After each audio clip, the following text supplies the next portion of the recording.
Nos habíamos quedado en el término de la primera parte de la Edad Media.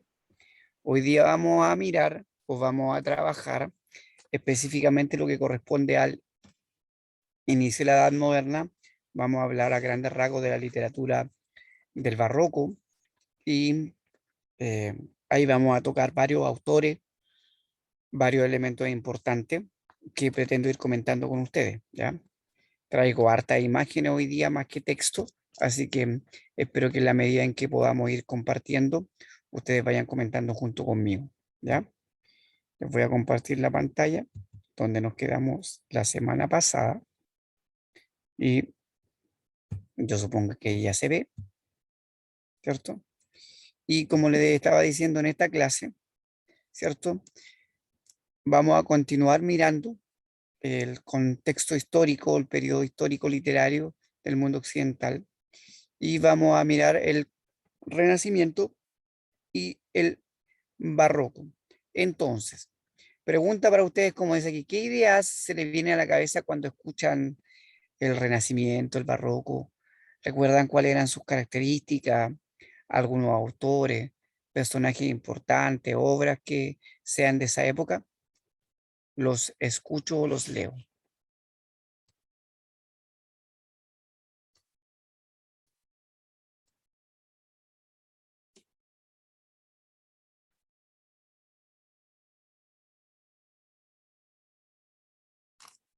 ¿O más o menos dentro de qué periodo nos enmarcamos? ¿Lo tienen claro?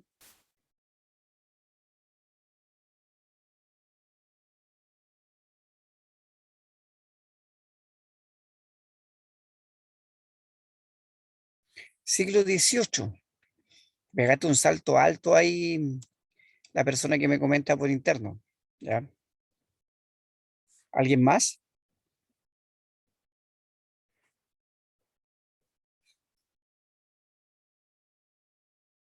¿En qué periodo podríamos clasificar lo que corresponde a el Renacimiento y luego el Barroco? 17, está adivinando así de adelante para atrás. Ya, nadie más me escribe. Bueno, cuando hablamos del Renacimiento, lo primero que tenemos que tener claro, muchachos, es que no corresponde a una época histórica, ¿ya? Sino que corresponde a un movimiento artístico cultural que traspasa dos épocas. Entonces, eso es lo primero que uno tendría que considerar. ¿Qué significa eso? Que cuando uno va a mirar la historia, ¿ya? La historia te marca generalmente el término de la Edad Media con dos hechos que son bastante relevantes, que es em, la caída de Constantinopla a manos de los turcos en 1452, ¿cierto? Y de hecho ahí se acaba el imperio romano de Oriente. Y en segundo lugar el descubrimiento de América que ocurre en el 1492, ¿cierto? En el 12 de octubre de 1492, acuérdense que hace poco celebramos el Día de la Raza. Bueno, esos son los dos hitos, podríamos llamarlo de esa manera, históricos que enmarcan el término de la Edad Media como tal, ¿ya? Ahora, cuando hablamos de Renacimiento, hablamos de un movimiento artístico-cultural que tiene su inicio en el siglo, finales del siglo XIII, principios del siglo XIV, y que está terminando a finales del siglo XVI, es decir, en el año 1580, 1590, ya casi llegando al 1600. Cuando ya en el 1600 hablamos de época barroca. Entonces, estamos hablando de un periodo que traspasa dos épocas históricas. Eso es lo primero. Ahora, ¿cuáles son los elementos centrales los que yo voy a tratar de trabajar dentro de esta clase? ¿Qué me importa? Aparte de eso, enmarcar más o menos el contexto histórico. Fue una época importante porque España amplía sus horizontes. En abril de 1492, de hecho, 5 o 6 meses antes del descubrimiento de América, los españoles logran echar de España, de la península ibérica, a los árabes. em, y, Y obviamente que eso también produce varios cambios en lo que es Europa Occidental, ¿ya? Eso de hecho de alguna manera le permite a los españoles estar libres de esta lucha y también aventurarse a los reyes católicos a darle los recursos a Colón para que pueda venir a América. Entonces, ese es el contexto por lo menos nuestro, ¿ya? Español. En el norte de Europa se está produciendo, ¿cierto? Eh, lo que es la famosa Reforma Católica, ya lo vamos a tocar con la aparición del Martín Lutero, y un poquito más tarde va a aparecer, ¿cierto? Un gran invento que va a cambiar la historia, que es la imprenta de Gutenberg, ¿ya? Entonces, todos esos elementos son importantes dentro de este periodo, que se está manifestando culturalmente desde muchas maneras. Y para cerrar, un elemento importante contextual y que tengo que señalar antes de pasar a revisar, es el hecho de que durante este periodo, sobre todo al final de la época barroca, em, se da la famosa peste negra en Europa, ¿cierto? La peste bubónica, donde muere prácticamente la mitad de la población europea. 1550, 1555 es el periodo en que está datada esa, esa gran peste que duró, como se dan cuenta, varios años y no fue menor el efecto que produjo en Europa. Entonces, ese es el contexto. Así quería partir yo hoy día nombrándole a grandes rasgos, ¿ya? Autores importantes los vamos a ver enseguida. Entonces, antes de empezar con esta época que yo le acabo de marcar, quisiera recordar un poquitito lo que vimos la semana pasada. A ver si ustedes se van dando cuenta que este periodo, en el fondo, de transición entre una época y otra, tiene que ver básicamente con muchos elementos que hoy día voy a tratar de trabajar. Entonces, completemos este mapa, ¿ya? Cuando uno va a mirar la historia de la literatura, ¿ya? Uno se encuentra, ¿cierto?, con ciertas características que trabajamos la semana pasada, por lo menos, en la literatura clásica. ¿Hay alguno que se acuerde? ¿Alguna de las características que vimos la semana pasada de la literatura clásica? ¿En qué periodo estaba enmarcado? ¿Entre qué años más o menos? Que yo lo trabajé. ¿Lo recuerdan? Voy a abrir el chat por si alguien me habla.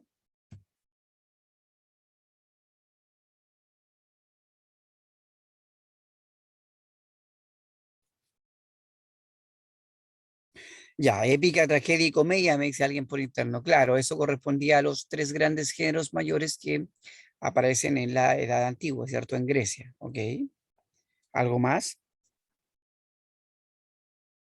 de lo que dijimos la semana pasada?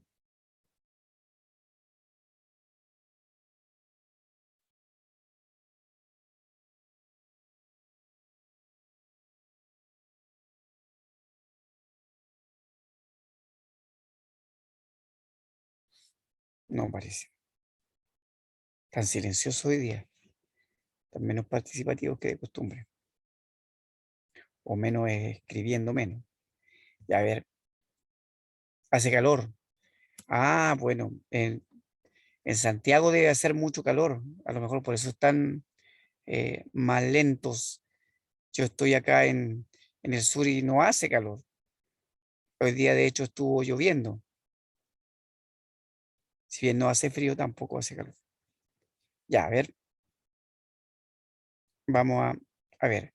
Bueno, algunas cositas que nosotros trabajamos de la época antigua es que era una época marcada por em, los mitos. Acuérdense que yo explicaba que los mitos eran las primeras manifestaciones literarias que intentaban explicar cosas que aparentemente no se podían explicar racionalmente, como por ejemplo, no sé, la erupción de un volcán, ¿ya? Em, Después Grecia, ¿cierto? Surge la literatura escrita occidental, ya como la conocemos, y se consolidan los géneros literarios que nombraba ahí por interno el compañero, que son la épica, la lírica y el drama, o la tragicomedia, que también se llama. Eso en el género dramático. Y obviamente que todo esto estaba traspasado por la visión del héroe. Yo me acuerdo haberles contado la historia de Ulises, ¿cierto? Y cómo él prefería trascender en vez de morir tranquilo en su casa con su ganado, a lo mejor con una esposa y con sus hijos, ¿ya? ¿Por qué? Porque el héroe encarna el valor del mundo griego, esto de, ¿cierto?, ir y hacer grandes hazañas que les permitan ser recordados por el resto de la gente que pueda vivir a posterioridad, ¿ya? ¿Qué más? Dijimos, algunos autores que nombramos fueron Homero con la Ilíada de la Odisea, sus dos textos más famosos, ¿cierto? Esquilo con Prometeo encadenado y las suplicantes. Sófocles, hablamos de Antígona y Edipo Rey como las obras más características del género, ¿cierto?, trágico griego. Y en el caso de los otros géneros, en el caso de la comedia o la tragicomedia, aparecía Eurípides con Medea y Orestes y Aristófanes con La nube y la rana, que son textos que hoy día son bastante anacrónicos y que uno cita poco y que básicamente uno es importante que se sepa por último los nombres de los autores o si ha escuchado alguna vez los nombres de esta obra como se los nombro yo hoy día, tenga una referencia. Ya, ¿qué más? Después, la semana pasada, trabajamos a grandes rasgos las características de la literatura medieval correspondiente a todo lo que era la Edad Media Alta y después entramos a la Edad Media Baja, ¿ya? Yo hablé del proceso que se había dado entre la época antigua y la época medieval, la invasión de los bárbaros, todo lo que había significado, ¿cierto? Esos siglos oscuros entre el siglo V y el siglo IX, principalmente hasta la aparición de Carlomagno, y luego el reflorecimiento de Europa y de la tradición cultural, ¿ya? Ahí entonces nombramos, por ejemplo, que la literatura en ese tiempo tenía una función didáctica. ¿Qué significa didáctica? De enseñanza, ¿ya? Ahora, ¿qué enseñaban? Enseñaban sobre lo divino, sobre la religión, ¿ya? Y en este caso aparece un género que se va a masificar sobre todo durante el siglo X, el siglo XI, XII predominantemente, que es el cantar de gesta, ¿ya? Que corresponde a una variante de la épica griega, ¿ya? Donde destacan, ¿cierto?, el cantar de Miocid y el cantar de Rolando o cantar de Roldán, como en la forma franca en que se ha transmitido con el tiempo, ¿ya? Eso lo nombrábamos la semana pasada. Y después, en segundo lugar, yo le hablaba que por lo menos en el caso de la lírica era muy importante el mester de juglaría y de clerecía, porque eran de alguna manera ciertos textos poéticos que los juglares se dedicaban a transmitir de pueblo en pueblo, y en el caso del mester de juglaría correspondía a la tradición popular, con un lenguaje bastante, ¿cómo diría yo? Simple, no sé si simple, más que simple, con un lenguaje más del pueblo. En cambio, el Mester de Clerecía tenía la característica de ser esta misma poesía popular, pero llevada al lenguaje mucho más culto, con una estructura establecida y que se armaba en los monasterios o en las grandes universidades, ¿ya? Ahí aparecían los trovadores luego hablando del tema del amor, ¿cierto? Y que yo algo les decía la semana pasada a partir de la historia de Don Juan Tenorio, si ustedes recuerdan, ¿ya? La aparición de ciertos tipos de personajes que después van a seguir repitiéndose en la historia de la literatura, ¿ya? Y bueno, al final, perdón, aparecía ya casi al final de este periodo, em, inicios del siglo XVI, finales del siglo XV, Los Milagros de Nuestra Señora, que era un texto escrito en español un poquito más parecido al nuestro, de los primeros, y La copla de la muerte de su padre, de Jorge Manrique, ¿ya?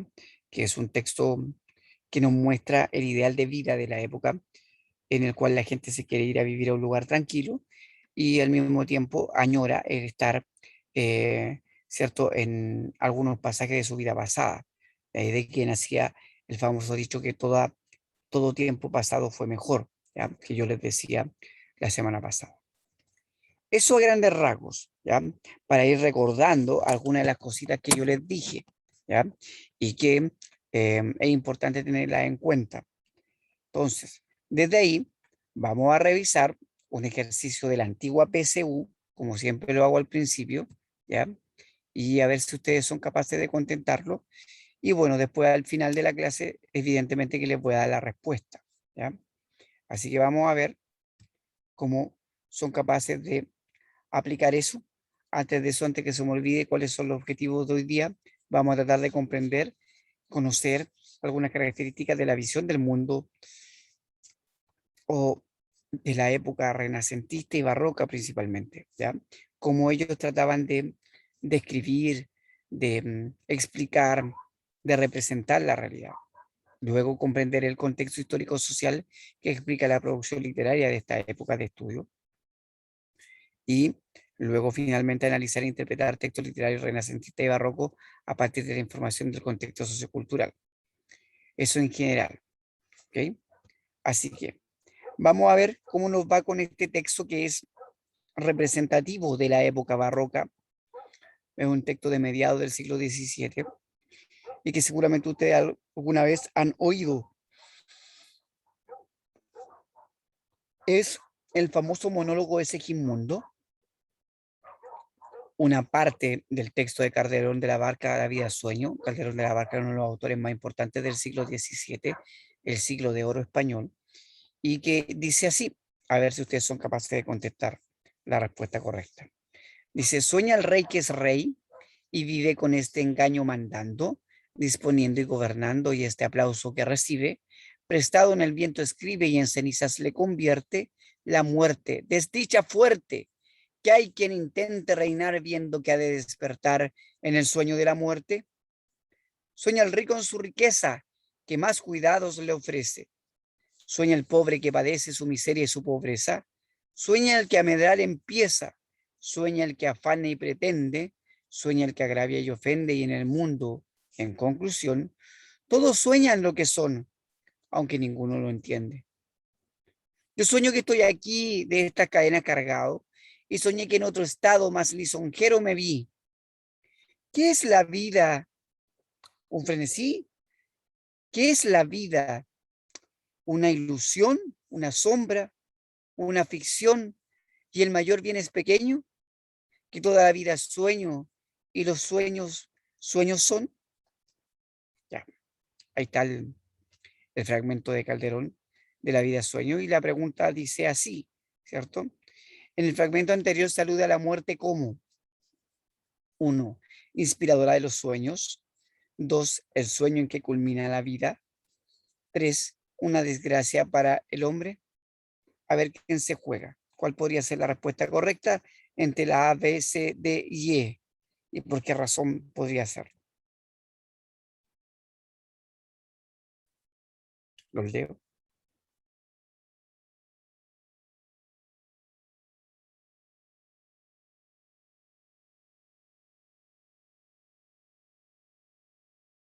Y hay dos que me contestan la B, o sea, 1 y 2.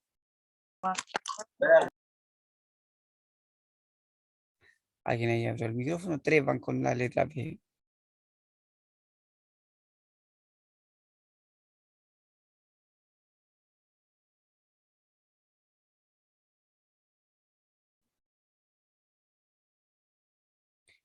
Solo B. ¿Alguien me podría dar alguna razón? ¿Por qué la B?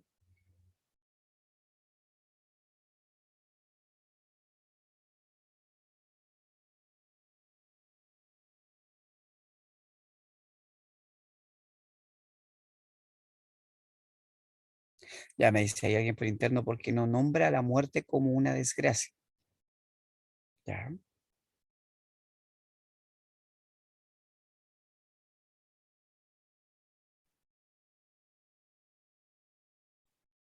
¿Alguien más que tenga alguna otra posible justificación?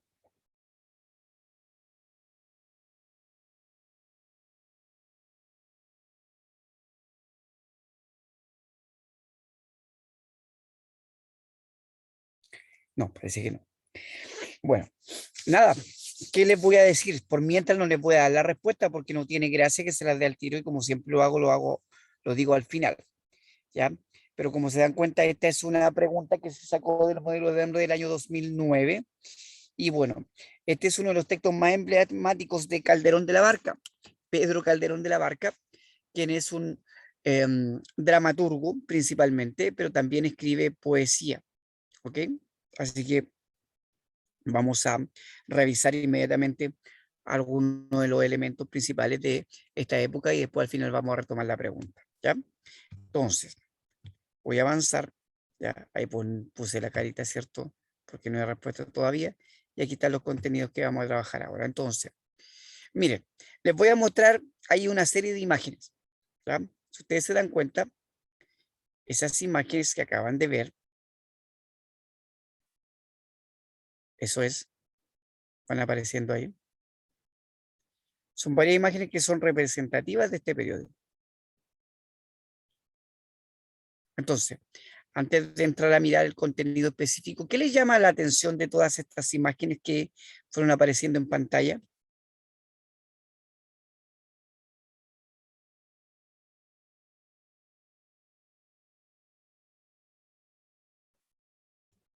¿Hay alguna diferencia con las imágenes que vimos la semana pasada de la época medieval, eh, de la Baja Edad Media, antes del periodo renacentista, o de la época antigua?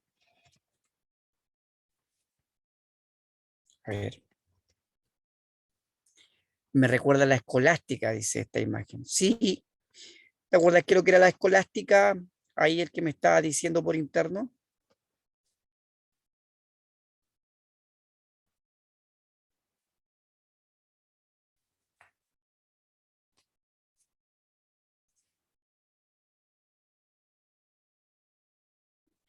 Un movimiento filosófico teológico, ¿cierto?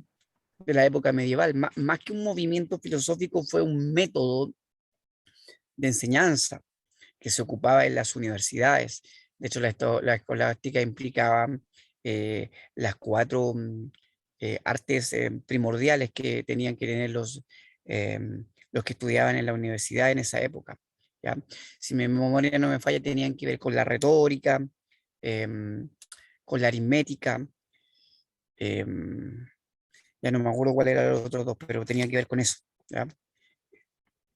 Eso es.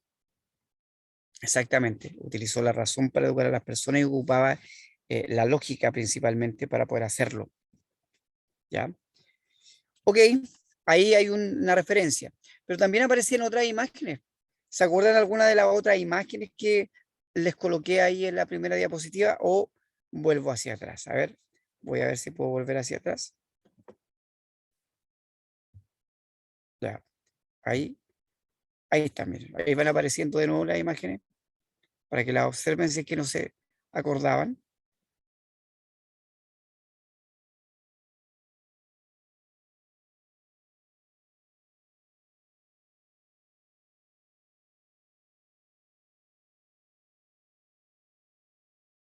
Ya, ahí está. ¿Hay alguna cosa aparte de que se recuerden a algo que les llame la atención? Por ejemplo, ¿quiénes son los protagonistas ya en esta imagen? ¿La Descartes y Venus, me dicen alguien ahí? Sí, podría ser. Se dieron cuenta que, por ejemplo, había una imagen de Leonardo da Vinci, había una imagen del Vitruvio, que esta imagen de este ser así con los brazos abiertos, que está en un círculo, que muestra las medidas perfectas de una anatomía, según el ser humano exactamente. Muy bien, Joaquín, ahí que me dice por interno, el ser humano es el protagonista. Entonces, hay un proceso muy interesante que se produce durante este periodo, que es el Renacimiento, que es la vuelta a tomar al ser humano como el eje central de toda la producción cultural que en Europa se está realizando. Exacto, vuelve el antropocentrismo. Si toda la época medieval, por lo menos hasta antes de este periodo, se había centrado en Dios, era teocéntrica, ahora viene un antropocentrismo, es decir, una vuelta a centrarse en el ser humano y que va a determinar también la producción literaria. Por eso lo estoy recordando y por eso muestro esta imagen. Ahora, ¿a qué se debe esto? Aquí yo me voy a pegar un speech más o menos largo antes de entrar a mirar el contenido, ¿ya? Porque generalmente esto no se explica mucho, ¿ya? Y yo lo explico desde otra área que tiene que ver con la historia de la iglesia, ¿ya? Bueno, yo supongo que ustedes han escuchado muchas veces en historia, y el lenguaje también, porque lo tocamos los profesores de lenguaje, que es una época antropocentrista que se pasa del pensamiento teocéntrico al pensamiento antropocéntrico, y se dan varias razones, ¿ya? Pero esto es un proceso, ¿ya? Es un proceso que incluye referirse a elementos que suceden dentro de la Iglesia Católica, que era el órgano que predominaba en la cultura occidental, sobre todo europea en este tiempo, y que van a permitir entender por qué el hombre deja de algún modo creer tanto en que Dios es la única forma de respuesta frente a sus cuestionamientos, o la Biblia como el libro principal, y que va a darle paso a la razón como un elemento que le permita descubrir nuevas cosas y al mismo tiempo darse respuesta frente a ciertas inconsecuencias. Y ahí me voy a detener a ciertas inconsecuencias porque yo creo que ese es el elemento importante, ¿ya? Les cuento. A ver, cuando uno miraba la semana pasada eh, la conformación, sí, alguien me dice la iglesia hubiese avanzado, o sea, la ciencia hubiese avanzado mucho más si no fuera por la iglesia, sí es verdad. De hecho, cuando uno miraba, y para retomar la idea, la semana pasada, el siglo XII, siglo XIII, siglo XIV, la mayoría de las manifestaciones culturales tenían que ver con esta misión didáctica de la iglesia, y porque además la creencia en todo lo que se entregaba por parte de esta religión cristiana occidental dominaba las mentes de todas las personas y se hacía todo lo posible para que ese pensamiento se mantuviese. Se mantenía un discurso bastante homogéneo, y, y en algún sentido había cierta consecuencia entre cómo se comportaban los líderes de la iglesia con lo que decían. ¿Cuál es el problema? Es que eh, alguien me dice ahí por interno: hubiéramos tenido ojos rojos si no lo hubieran perseguido pensando que eran demonios. Sí, son comentarios que uno pudiera escuchar y uno pudiera leer viendo la historia medieval. Pero ¿qué voy con lo que les decía? Resulta que hubo tantos problemas después de que Europa se empieza a organizar en feudos y vuelve la cultura de una manera mucho más predominante entre el siglo XI y el siglo XII y XIII, que los señores feudales, ¿cierto?, que fueron a las cruzadas, que creían mucho en Dios, le empezaron a dar terrenos a la iglesia, y con esto la iglesia, aparte de tener el poder em, espiritual, llamémoslo de este modo, ¿cierto?, también empezó a tener un poder económico bastante grande, ¿ya?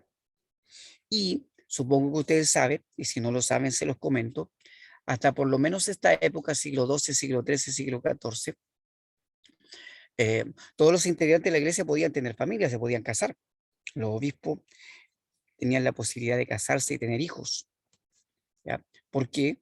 Porque no existe ningún impedimento teológico, de hecho no existe ninguna cita dentro de la Biblia que impida que un sacerdote se case. De hecho, cuando le preguntan a Jesús por el tema del celibato en una de las últimas partes del Evangelio de San Marcos y también en el Evangelio de San Mateo, ahí estoy citando la Biblia, él dice que pueden haber personas que están llamadas al celibato y que si se sienten bien de ese modo, que sigan a Dios desde esa opción, y si no, que se casen y que desde ahí lo hagan, ¿ya? O sea, no hay obligación para nadie.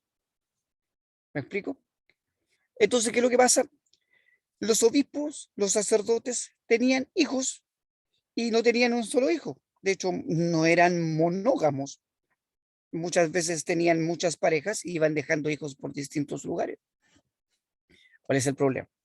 El obispo heredaba una diócesis, o se le daba una diócesis por parte de la iglesia. Y esa diócesis iba recibiendo todos estos regalos por parte de los señores feudales. Y iban teniendo muchos terrenos y así mucho poder.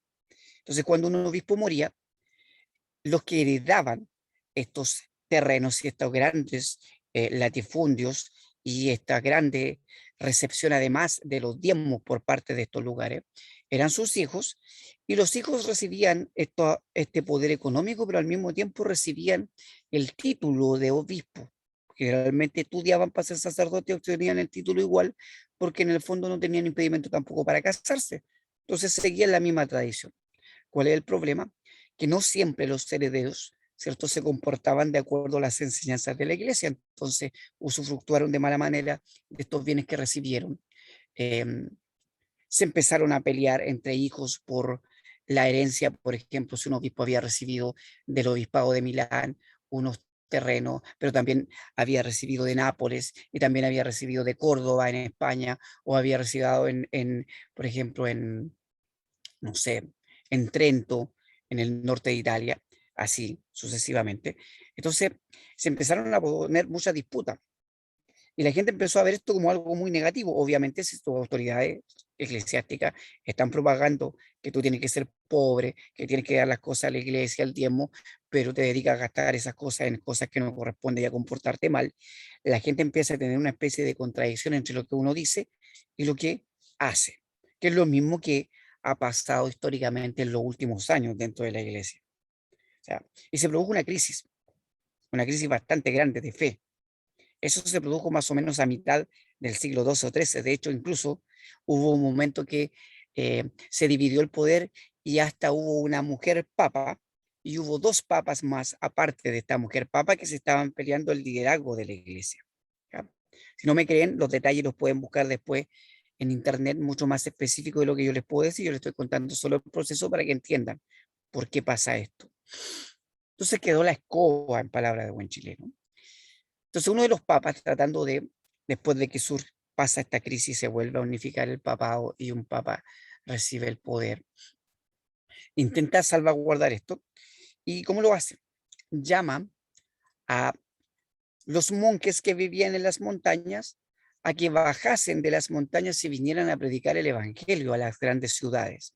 En las grandes ciudades estaban apareciendo las universidades, se estaba generando ciencia, o una ciencia muy primitiva en algunos aspectos porque no tenían todos los elementos que tenemos hoy día, pero se estaba haciendo estudio, investigación, observación, y ya estaban empezando a aparecer las primeras luces de raciocinio porque la universidad estaba generando esto, ¿ya? Y debido a que la iglesia estaba en esta crisis, también no tenía cómo refutar, o estaba preocupada de los problemas que tenía internamente, más que preocuparse que vinieran apareciendo nuevas teorías sobre cómo funcionaba el mundo. Ese es el contexto, ¿ya? Entonces el Papa llama a estos monjes de la montaña. ¿Qué pasa? Los monjes atienden, principalmente los benedictinos, que hoy día ustedes saben, tienen monasterios en las montañas y viven encerrados. Los agustinos, que vivían encerrados en ese tiempo, que hoy día tienen iglesias, por ejemplo aquí en Chile, tienen en el centro de Santiago la iglesia de San Agustín, ¿ya? Los siervos de María, si mi memoria no me falla. Los otros son los dominicos y los franciscanos. Esas son las 5 grandes órdenes religiosas. ¿Y por qué los llama y les pide el favor? Porque estas 5 órdenes religiosas funcionan en la iglesia como pequeños países. Tienen cada una un gobierno individual con una especie de presidente, y que ese presidente tiene sus reglas para todos ellos, ¿ya? Y solamente el Papa interviene cuando ellos están en crisis o tienen algo muy malo dentro que esté sucediendo, ahí el Papa se interviene, si no, no puede intervenir. Y de hecho, debido a eso, es que después de esas 5 órdenes, no hubo nunca más órdenes. Todo lo que vienen después son congregaciones que aparecieron después de la Reforma Católica, que ya les voy a comentar cuando avance. ¿Ya? Bajan estos monjes, empiezan a predicar el Evangelio y se transforman en los famosos monjes mendicantes. De ahí viene el término mendicante, porque virtualmente se dedicaban a pedir limosna en las calles y con eso vivían y predicaban el Evangelio como Jesús había dicho que se hiciera al principio cuando reclutó apóstoles y los mandó a predicar sin llevar nada y recibir, ¿cierto?, lo que la gente les diera y con eso vivir. ¿Cuál es el problema? Que cuando los monjes bajan a las grandes ciudades, en un principio se produce un fervor nuevamente, algo místico, ¿cierto? Empieza la gente a volver un poquito a la iglesia, pero pasan los años y estos monjes también se empiezan a relajar y tampoco se empiezan a portar muy bien, ¿ya? Y junto con eso aparecen, los papas siguen cambiando y ya no son tan buenos como este que intentó mejorar la cosa. Entonces, frente a ese problema, ¿ya? Eh, Aparecen instituciones que ustedes conocen como la Inquisición, que intentó atacar a todos los que decían cosas en contra de la iglesia, ya que evidentemente empiezan a producirse críticas en contra de la iglesia frente a todo este actuar. ¿Me explico? ¿Ya? Y los empiezan a atacar y empiezan a quemar a gente, algunos pensando que eran brujos, a las brujas, etcétera, etcétera.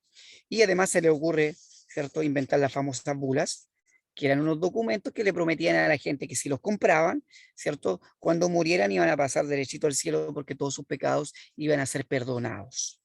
¿Ya? Ese es el proceso.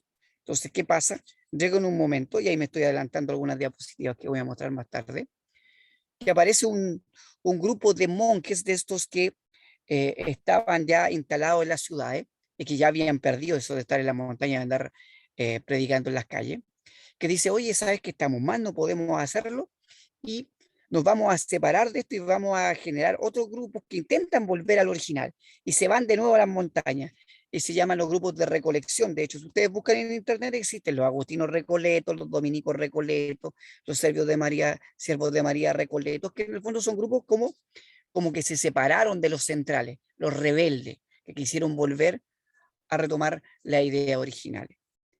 ¿Ya? Y dentro de esos grupos está un señor que ustedes conocen, que lo nombré hace un rato, que es Martín Lutero.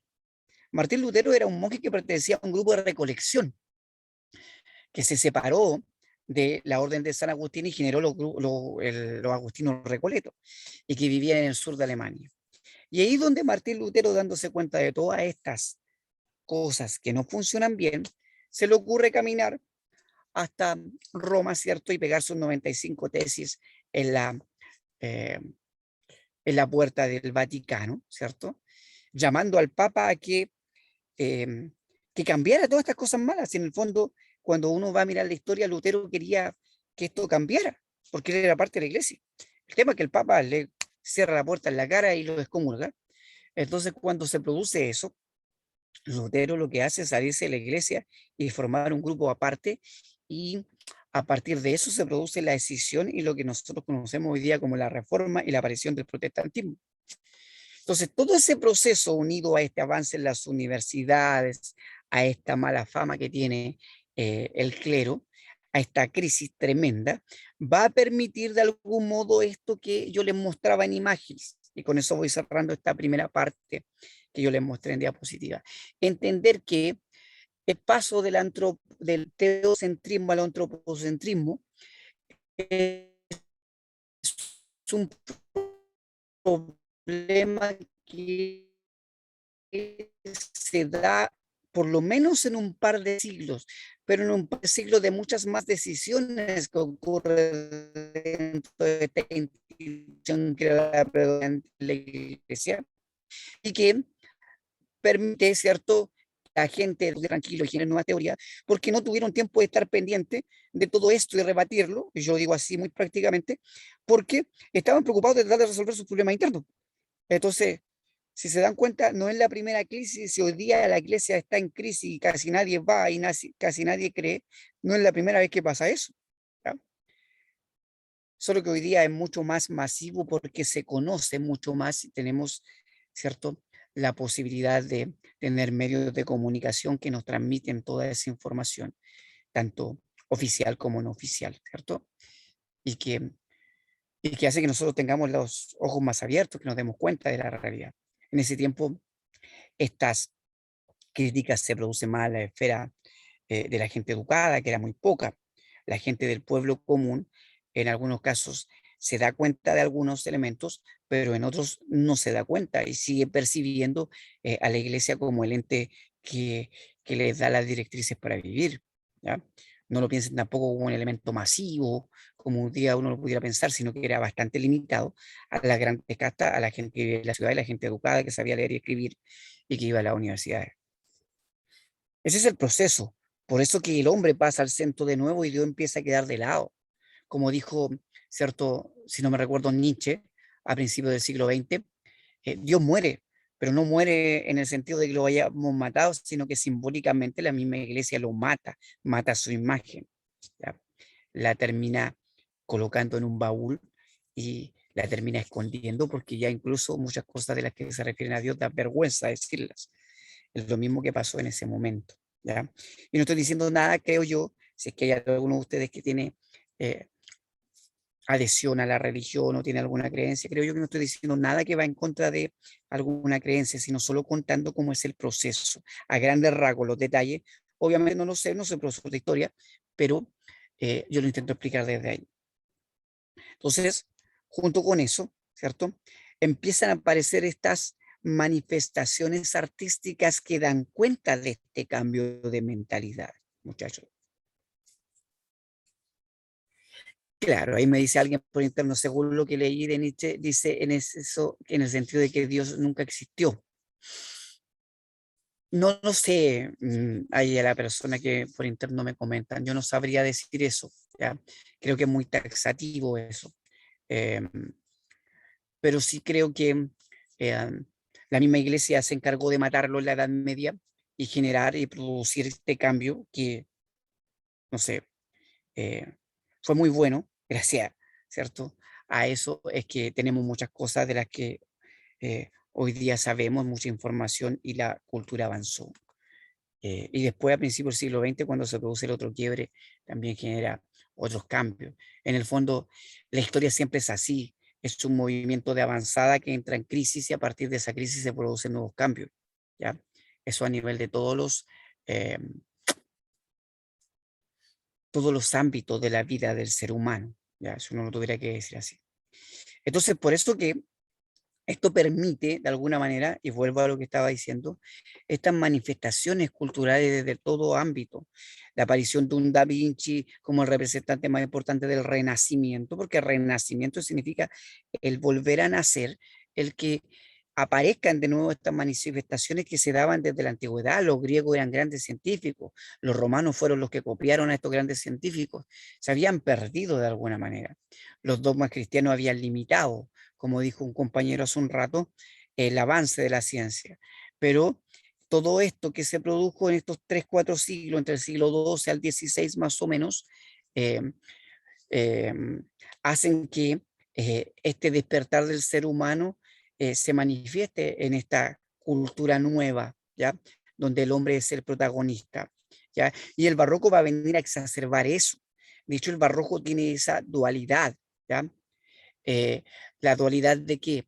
De mostrar el exceso en las artes. De hecho, el hombre barroco fue un gozador, un hombre que vivió el carpe diem, que ya lo voy a ver que es un tópico de vivir el día a día, porque llevaban 4 o 5 siglos o más limitados y ahora que ya no tenía justificación la iglesia para esas limitaciones, el ser humano se libera. ¿Ya?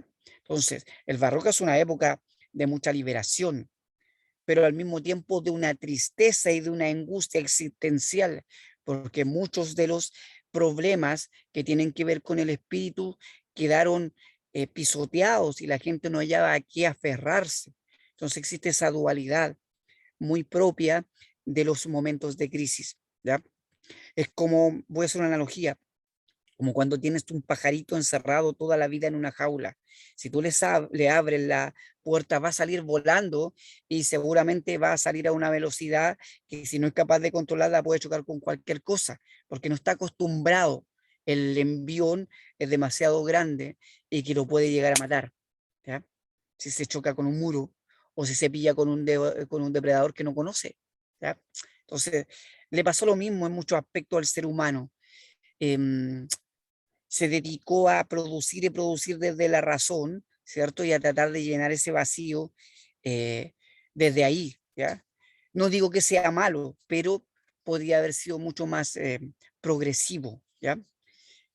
Entonces, entre el siglo XV, el XVI y el XVII se produjo un boom que no se había producido nunca en la historia de la humanidad, ¿ya?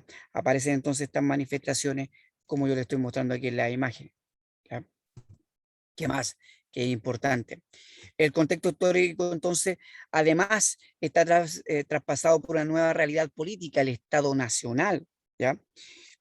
Recuerden que a finales de la Edad Media empiezan a aparecer ciertas grandes ciudades, porque se abre de nuevo el comercio con la caída de Constantinopla, se empiezan a abrir de nuevo las rutas hacia Medio Oriente, y y empiezan a aparecer grandes ciudades como Florencia, como Venecia, que son ciudades-estados, ¿cierto? Que empiezan a transmitir el comercio hacia Medio Oriente y empiezan a generarse grandes fortunas, ¿ya? Empiezan a aparecer nuevas élites, ¿ya? Entonces, y hacia el siglo XVI se instaura la monarquía absoluta ante esta debilidad de liderazgo, ¿ya?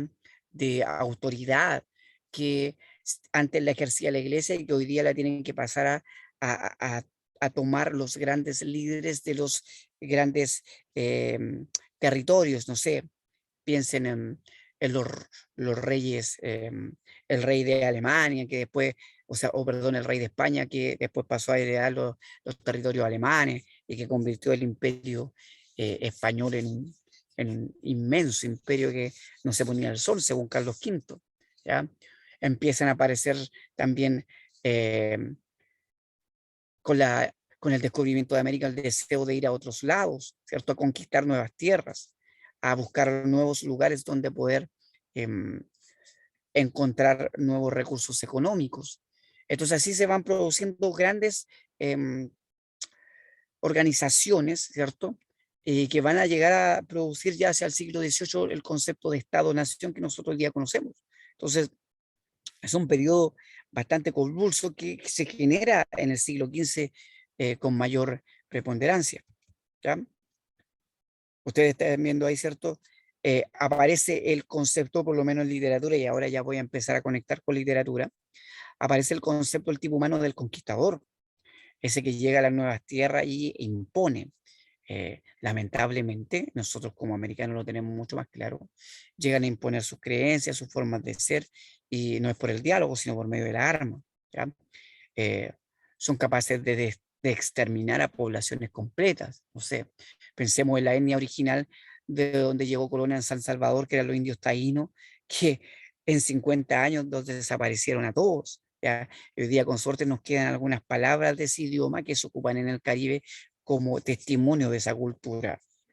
Entonces, es poco, eh, es poco lo que nos queda y es fuerte lo que sucede en el periodo. ¿Ya? La invención de la imprenta hace que la cultura se empiece a transmitir de una manera mucho más masiva, ¿cierto? Y a una velocidad que el hombre no había conocido antes. Em, Se traduce la Biblia al alemán, por ejemplo, por parte de Lutero, ¿ya? Y, y se empiezan a hacer análisis de los textos bíblicos desde otra perspectiva, se empiezan a cuestionar. En el fondo, todo este proceso hace que la literatura también vaya tomando en cuenta esto, ¿ya? Y en el aspecto artístico también se va representando. Aquí está la foto de, ¿cierto? De la Capilla Sixtina, ¿cierto? Con la famosa pintura de Miguel Ángel, ¿ya? O este ideal apolíneo de belleza que cambia en la Edad Media, era un ideal un poquitito más, ¿cómo llamarlo? Exacerbado, las figuras redondas, eh, y desde la época moderna en adelante, eso empieza a modificarse, ¿ya? ¿Qué más? Es importante señalar. La ciencia, la forma de ver el mundo, bueno, el hombre refuerza esto de que tiene que ser un hombre integral porque tiene que empezar a, voy a decir algo que puede ser muy fuerte, ¿ya? El humanismo va a promover en el fondo que el hombre reemplace a Dios. Y recuerden que Dios estaba en todas las esferas del ser humano y más allá de las esferas del ser humano. Entonces, ese propósito genera una vorágine, una velocidad de investigación, de creación, de reflexión que no se había visto nunca antes. Se establecen cánones culturales distintos y que van a retomar lo que se decía en la cultura grecolatina, ¿verdad? Eso a nivel general, no sé si se va comprendiendo, ¿ya? Entonces, ¿qué pasa para nuestro, em, para nuestro ramo, digamos, en literatura? Perdón, ahí se me fue la imagen. ¿Ya? En la lírica empiezan a aparecer manifestaciones em, súper determinantes, aparece el soneto, por ejemplo, que es propio de Petrarca y que va a mostrar la melancolía amorosa que un hombre siente frente a su amada, ¿ya? Em, la idealización, ¿ya? Van a aparecer los tipos humanos en el cuento, ¿Qué más? Van a aparecer cuentos de crítica como el del Lazarillo de Tormes a finales de la época barroca, ¿ya? Donde se van a criticar todos estos personajes de la época. Se van a escribir textos anónimos criticando todo esto porque todavía la iglesia en muchos aspectos seguía dominando y si se firmaba por parte de alguien, esa persona iba a ir a la horca. ¿Ya? Aparece la novela como tal, ¿cierto? Con el Quijote a principios del Barroco, en 1612. Y bueno, y aparece el drama en su máxima expresión con el cambio en el teatro que va a producir Pedro Calderón de la Barca y que también lo van a hacer otros autores españoles durante el siglo de oro, ¿cierto? Que es el siglo XVII. ¿Ya? Entonces empiezan a mostrar todos estos elementos de una manera mucho más progresiva y van a aparecer textos como el de Dante Alighieri, ¿cierto? Que van a criticar a partir de ciertos cuentos cómo funcionaba la sociedad del momento. ¿Ya? La novela picaresca, la novela pastoril. ¿Ya?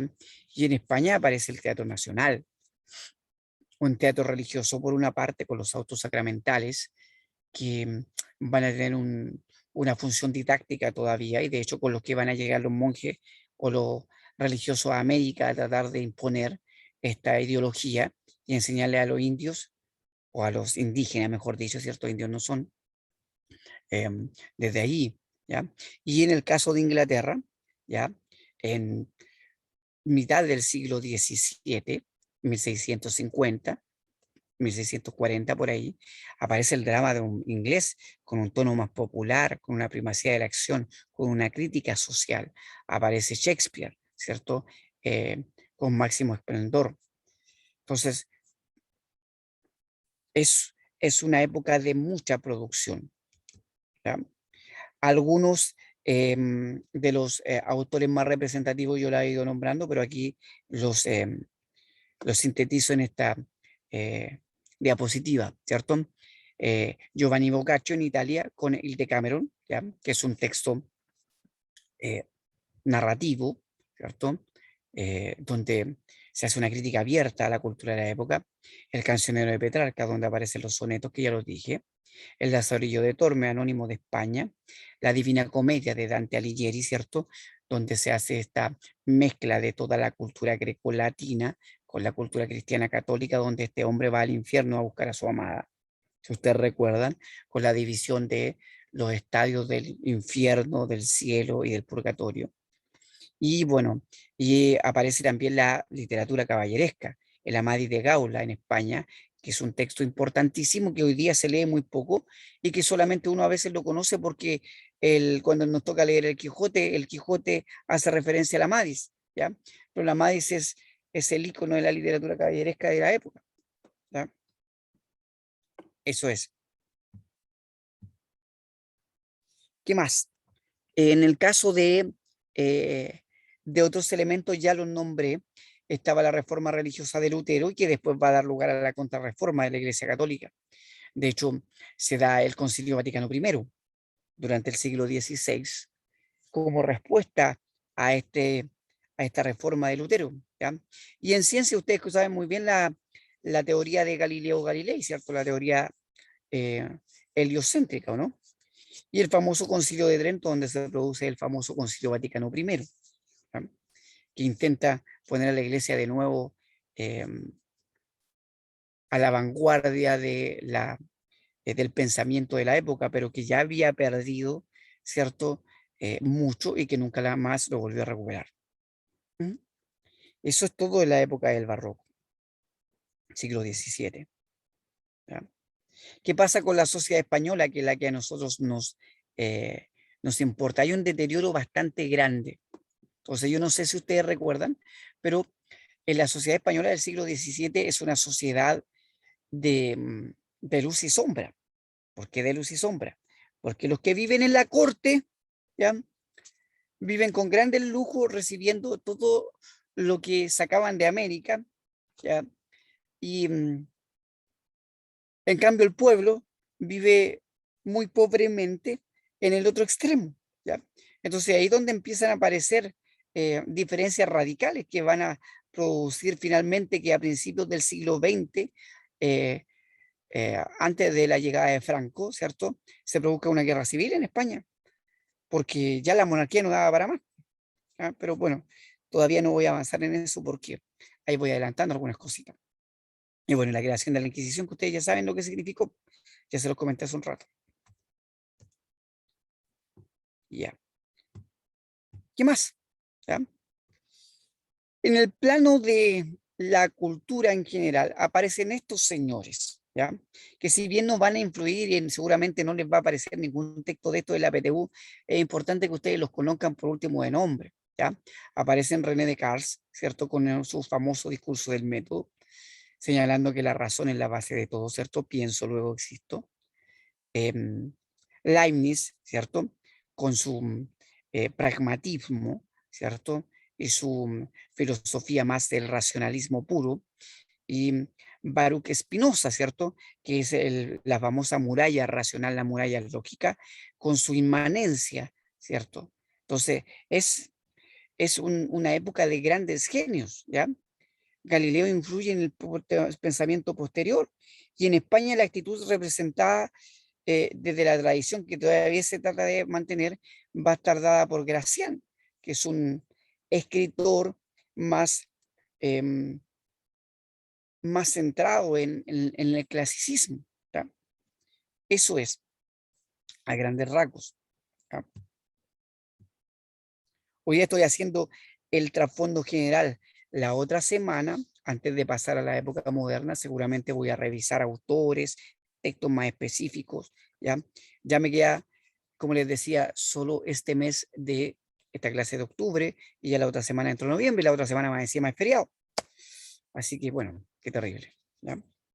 Eh, en el caso de la literatura, ¿cierto? Como les decía, está el predominio del arte y el ingenio por sobre la armonía y se valora la libertad para crear, distorsionar las formas, la condensación conceptual y la complejidad de la expresión.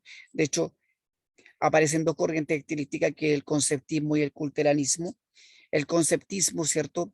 Una corriente que se centra en lo que se dice y que está muy pendiente de eh, las, eh, las figuras literarias, por ejemplo, en lírica, ¿ya? Aquí aparecen los poemas, eh, estos que miden todos igual, que tienen mucha metáfora, que tienen mucha repetición, que trabajan mucho con la hipérbole, ¿ya? Etcétera, etcétera.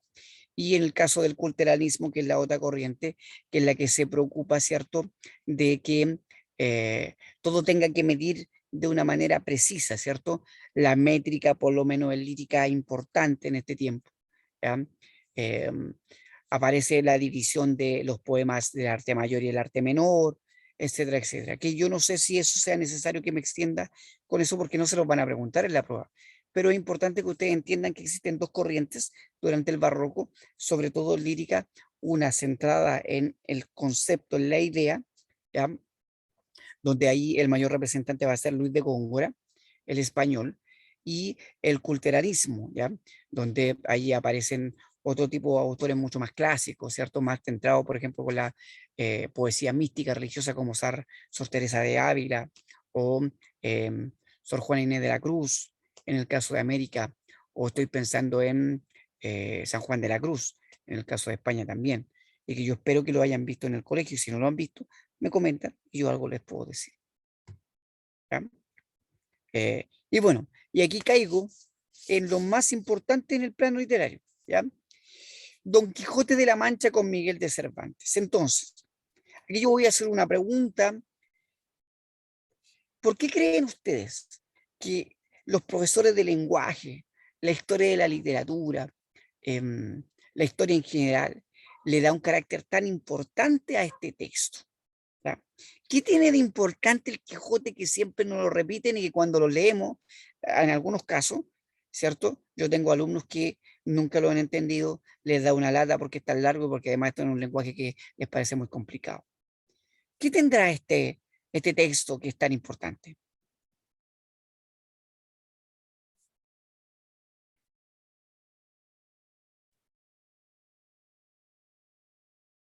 ¿Alguien por ahí? La época, me dice. ¿Ya?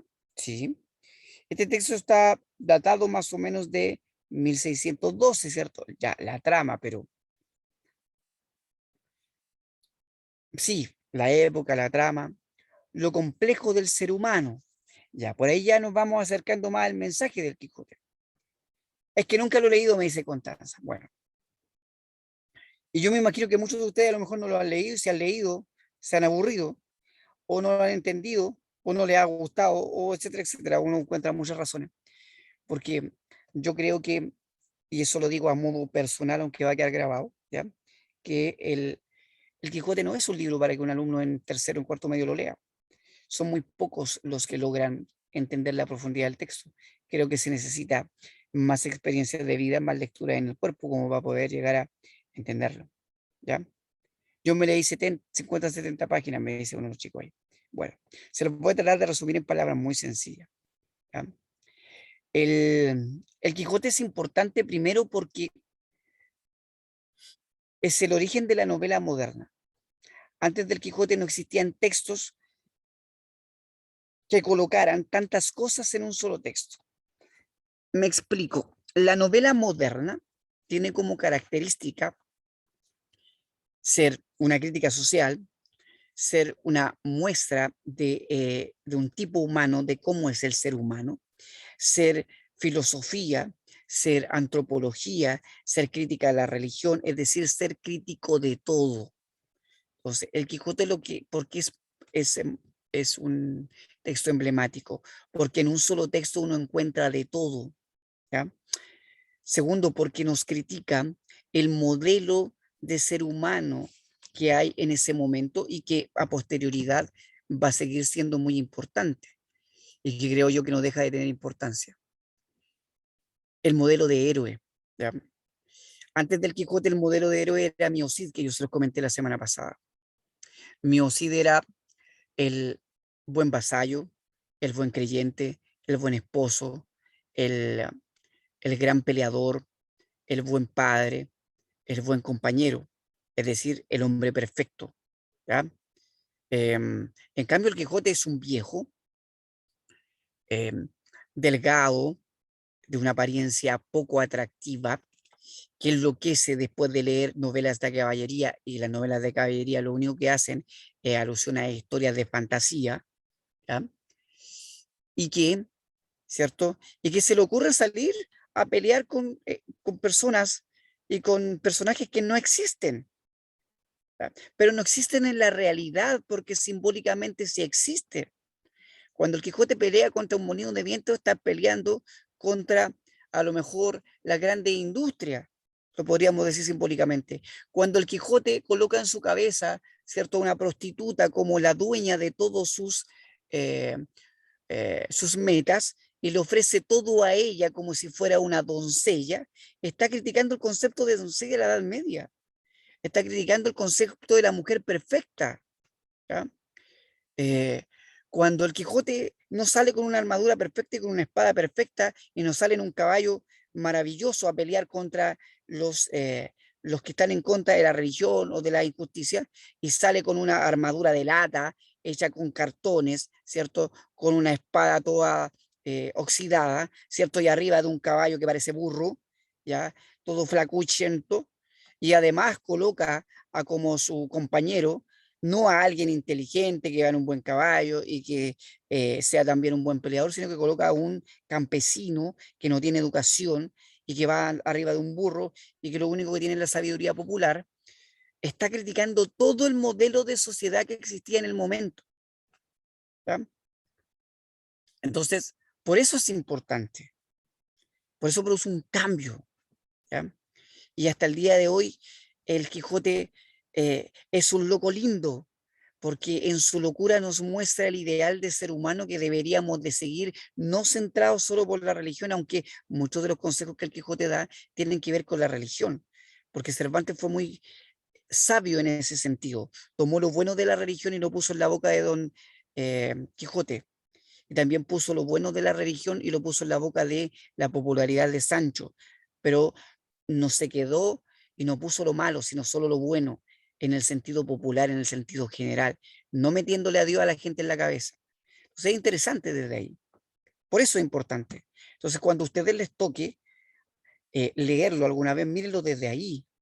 Eh, y se les llega a aparecer algún fragmento del Quijote en la prueba, mírenlo desde ahí, desde esa trascendencia, desde el idealista, ¿cierto?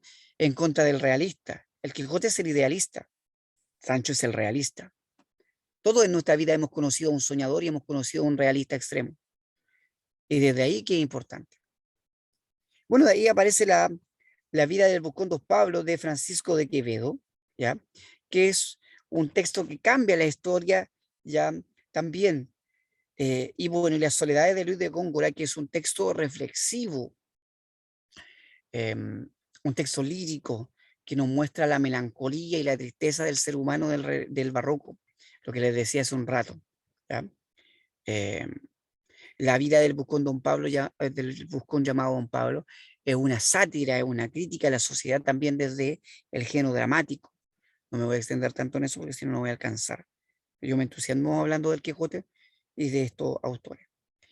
Entonces, por eso es importante que por lo menos ustedes los conozcan de nombre. Y si les llega a aparecer por ahí en la prueba, insisto, porque yo no saco nada con que ustedes aprendan todo esto de memoria, pero que por lo menos tengan una idea de qué visión de mundo tienen ellos, a qué época pertenecieron y qué visión se transmitía en esa época, porque eso permite tener claves de interpretación mucho más cercanas y correctas, ¿ya? A veces solo teniendo esa clave de interpretación, según la pregunta que te hagan, ni siquiera necesitas leer, ¿ya? Y eso lo vamos a comprobar seguramente en algún ejercicio que veamos más adelante, ¿ya? ¿Qué más para ir cerrando ya? Esta es la época en que aparecen los tópicos literarios. ¿Y qué es un tópico? Un tópico es un tema que se repite en la historia de la literatura. Entonces, como les decía, está el carpe diem, que es, ¿cierto?, el vivir la vida, gozar la vida, ¿cierto? Ay, no importa lo que viene después, vivamos el presente, ¿ya?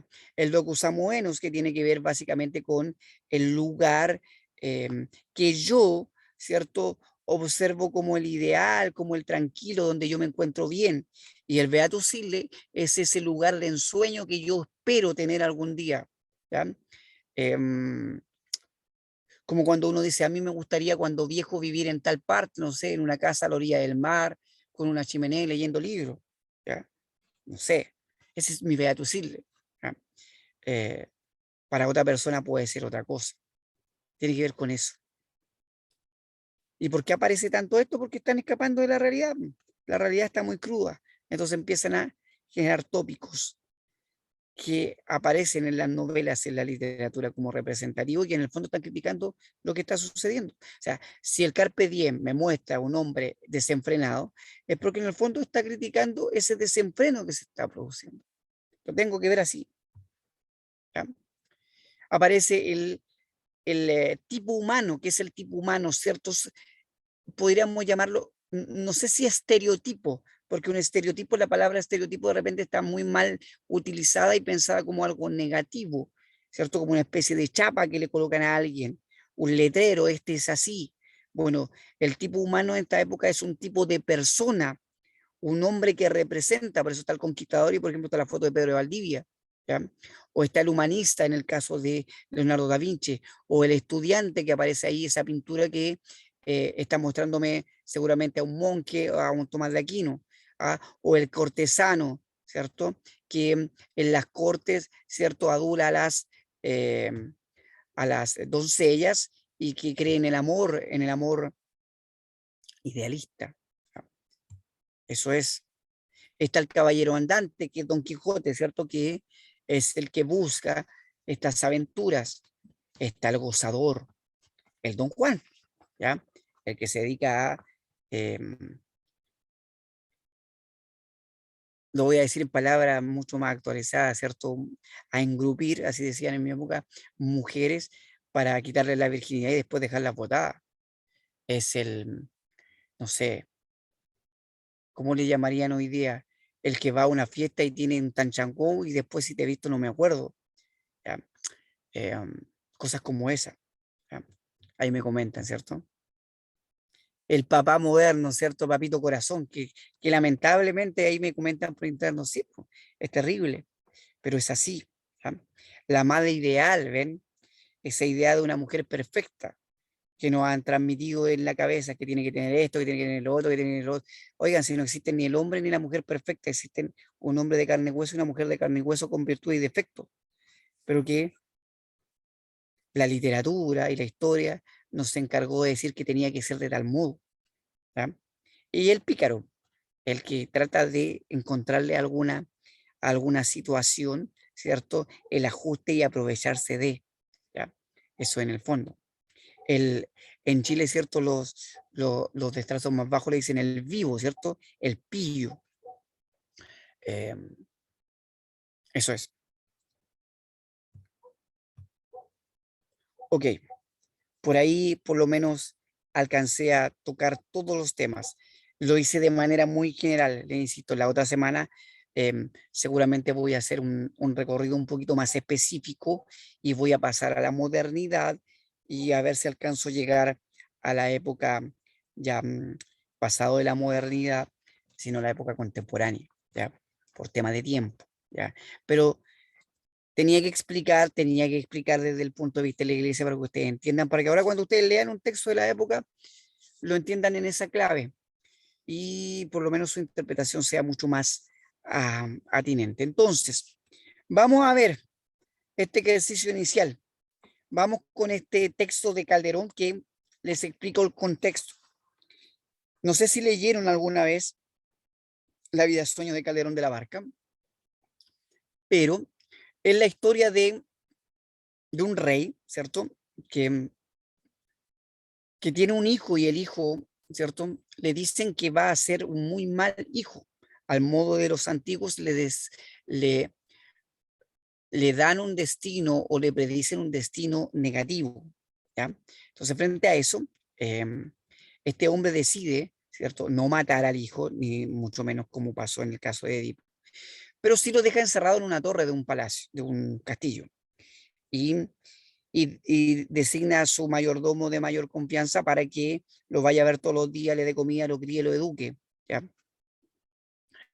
Entonces llega un momento en que, teniendo mucho más años, unos 20 años alrededor, este padre viendo esto decide un día hacer un experimento. Dice, ya sabes qué, un día en la noche lo vamos a sacar, lo vamos a llevar a la corte, ¿cierto? Cuando esté dormido, lo vamos a despertar en la corte y lo vamos a tratar como si fuera un rey y vamos a ver cómo funciona. El problema es que cuando hace esto, el hombre despierta, cree que está en un sueño y se ve servido como un rey y no cumple con las expectativas de ser em, un buen líder, por decirlo de alguna manera. Entonces, cuando se duerme de nuevo, lo duermen de nuevo, lo vuelven a encerrar en la torre. Entonces ahí viene la reflexión de Segismundo, que es este hijo, que dice, sueña el rey que es rey y vive con este engaño mandando. ¿Ven? Disponiendo y gobernando, y este aplauso que recibe prestado en el viento escribe, y en cenizas le convierte la muerte desdicha fuerte. ¿Qué hay quien intente reinar viendo que ha de despertar en el sueño de la muerte? Usted se pregunta, ¿lo que yo estoy viviendo aquí, estas cuatro paredes, es la realidad o es lo que viví mientras estaba durmiendo? Porque él pensó que estaba durmiendo. ¿Ven? Sueña el rico en su riqueza, que más cuidados le ofrece. Sueña el pobre que padece su miseria y su pobreza. Sueña el que a medrar empieza. Sueña el que afana y pretende. Sueña el que agravia y ofende. Y en el mundo, en conclusión, todos sueñan lo que son. Todos sueñan lo que llegan a ser, aunque ninguno lo entiende. Yo sueño que estoy aquí de estas cadenas cargado. Él piensa que está soñando, que lo que vivió era verdad, o no sabe si lo que vivió era un sueño y lo que está viviendo es verdad. Y soñé que en otro estado más lisonjero me vi. ¿Ve? Lisonjero es más alegre, mejor. ¿Qué es la vida? ¿Un frenesí, algo rápido? ¿Qué es la vida? ¿Una ilusión? ¿Algo que me muestran y que no es? ¿Una sombra, una ficción? Y el mayor es pequeño, que toda la vida es sueño y los sueños, sueños son, se pregunta. Entonces, en el fragmento anterior saluda a la muerte como inspiradora de los sueños, el sueño en que culmina la vida, una desgracia para el hombre. Y aquí delante varios me contestaron la letra B, la 1 y la 2. ¿Hay alguien que después de la explicación que les di, después de todo el contexto que he hablado, cambie o cree que otra es la respuesta correcta?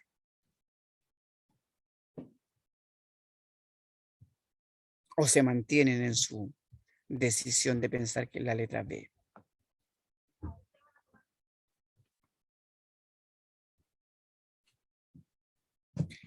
No me doy vuelta al siquiera, me dice alguien por ahí. ¿Ya? ¿Alguien más?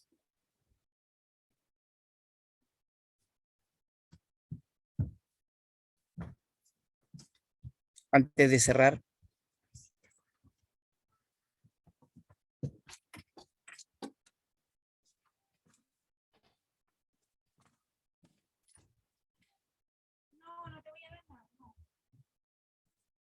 Ya, parece que nadie. Bueno, les voy a decir la respuesta correcta. Y ahí va a aparecer en pantalla, si la logran ver. Uy, no me quiere aparecer. Un segundito. Es la letra D, no la B. ¿Alguien de los que no quiso hablar tenía contemplada esa letra como respuesta correcta?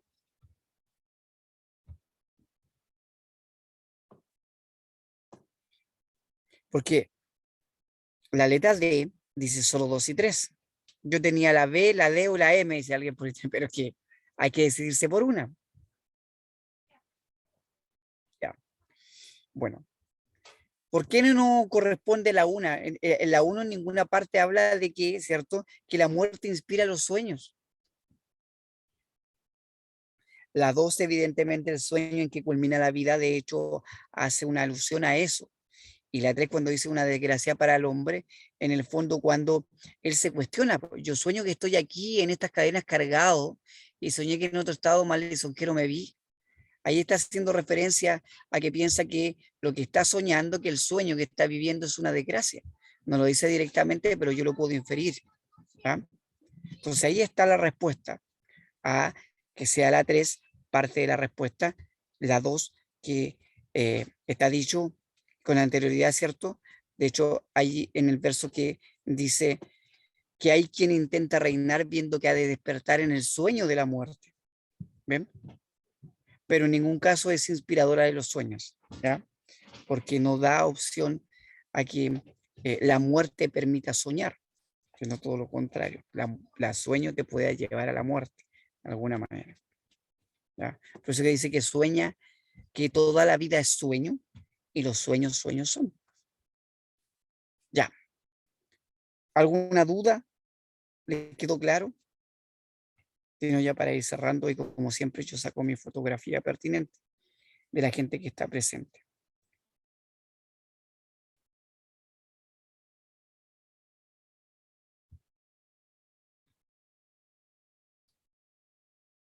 ¿No? Ya. Hoy día han estado muy, muy ultra callados, o sea, siempre están callados, pero me refiero a que hoy día han estado muy, eh, muy poco participativos, otras veces escriben más, o no sé si hablé demasiado, ya era muy reflexivo, la clase estuvo muy fome, ustedes me dicen, ¿ya? Lamentablemente estas son sesiones largas por periodos muy extensos y uno lo tiene que explicar así. Ya, ok. Alguien me dice ahí que están haciendo otras cosas también al mismo tiempo. Bueno, lo entiendo. Ya, voy a dejar de ahí porque ahí cerré el PPT. Vamos cerrando entonces con las ideas generales que hoy día trabajé y saco la foto. Entonces el Renacimiento es la etapa que comienza en el siglo XV y se cayó ya siglo XIV predominantemente. En literatura se cultiva la lírica, el cuento, la novela y el drama, que se los comenté. En lírica predomina el tema amoroso, ya, ya vimos el tema del soneto por sobre todo. A través del cuento se muestran los vicios humanos. Ahí estaba, por ejemplo, eh, el texto de Giovanni Boccaccio, ¿cierto? Surge la novela pastoril y la picaresca, ya, y ahí estaba, ¿cierto? El texto del Lazarillo de Tormes, predominantemente la novela picaresca. Surge el Teatro Nacional Español, los rasgos del drama inglés, que tenían que ver con el tono popular y la primacía de la acción, la crítica social, predominantemente. Y en el caso del barroco es una etapa que comienza en el siglo XVII y que termina a principios del siglo XVIII. De hecho, generalmente el barroco se hace coincidir con el siglo de oro, el siglo de oro. No quiero decir de las luces porque generalmente eso piensa en el iluminismo y además tiene que ver con la época racionalista. No, en el caso de la literatura hablamos de siglo de oro español y se caracteriza por la complicación de las formas y el predominio del ingenio. ¿Ya? Se valora la condensación conceptual, ¿cierto? Todo, tener meter todo en una sola cosa, de hecho las pinturas por eso son tan recargadas, y la complejidad formal, el culturalismo, ¿cierto? Que tenía que ver con todos estos poemas medidos al detalle exactamente, entre que las rimas todas midieran igual, que todos los versos tuvieran el mismo número de sílabas, que si es de arte mayor, si es una octava real, si es una octava, si es un verso en endecasílabo, ya, etcétera, etcétera. Y ambas corrientes pretenden asombrar al lector a partir de estas dos posturas, ¿ya? Y eso es todo por hoy. Voy a dejar de compartir la pantalla. Ya, muchachos. Hoy día hay en línea, ¿cuántos? 24, porque entre la encargada del preuniversitario y yo hacemos las otras dos personas que están en línea. Dudas, consultas, muchachos, yo aquí estoy colocándole la clave en mi celular para sacarle la fotito de la pantalla y poder después pasar la lista al sistema. ¿No? Nada que decir. Ya, ahí lo hice. Ninguna. Ya. Ya, muchachos. La próxima semana, como les decía, vamos a revisar un poquito más en detalle algunos autores. Voy a tratar de hacerlo relativamente rápido.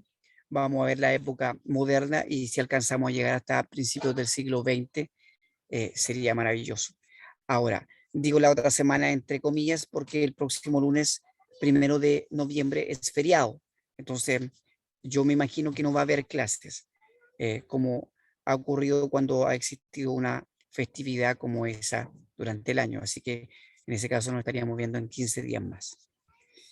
Ya, chicos y chicas, que tengan muy buenas noches. Un gusto como siempre. Nos vemos. Chao, profe. Chao, chao. Que esté muy bien, Constanza. Nos vemos. Cuídense igual. Chao, que esté muy bien. ¿Ya? Vayan a tomar agüita por el calor que hace en Santiago. Yo me voy a tomar un café acá. Chao, chao. Nos vemos. Que esté muy bien.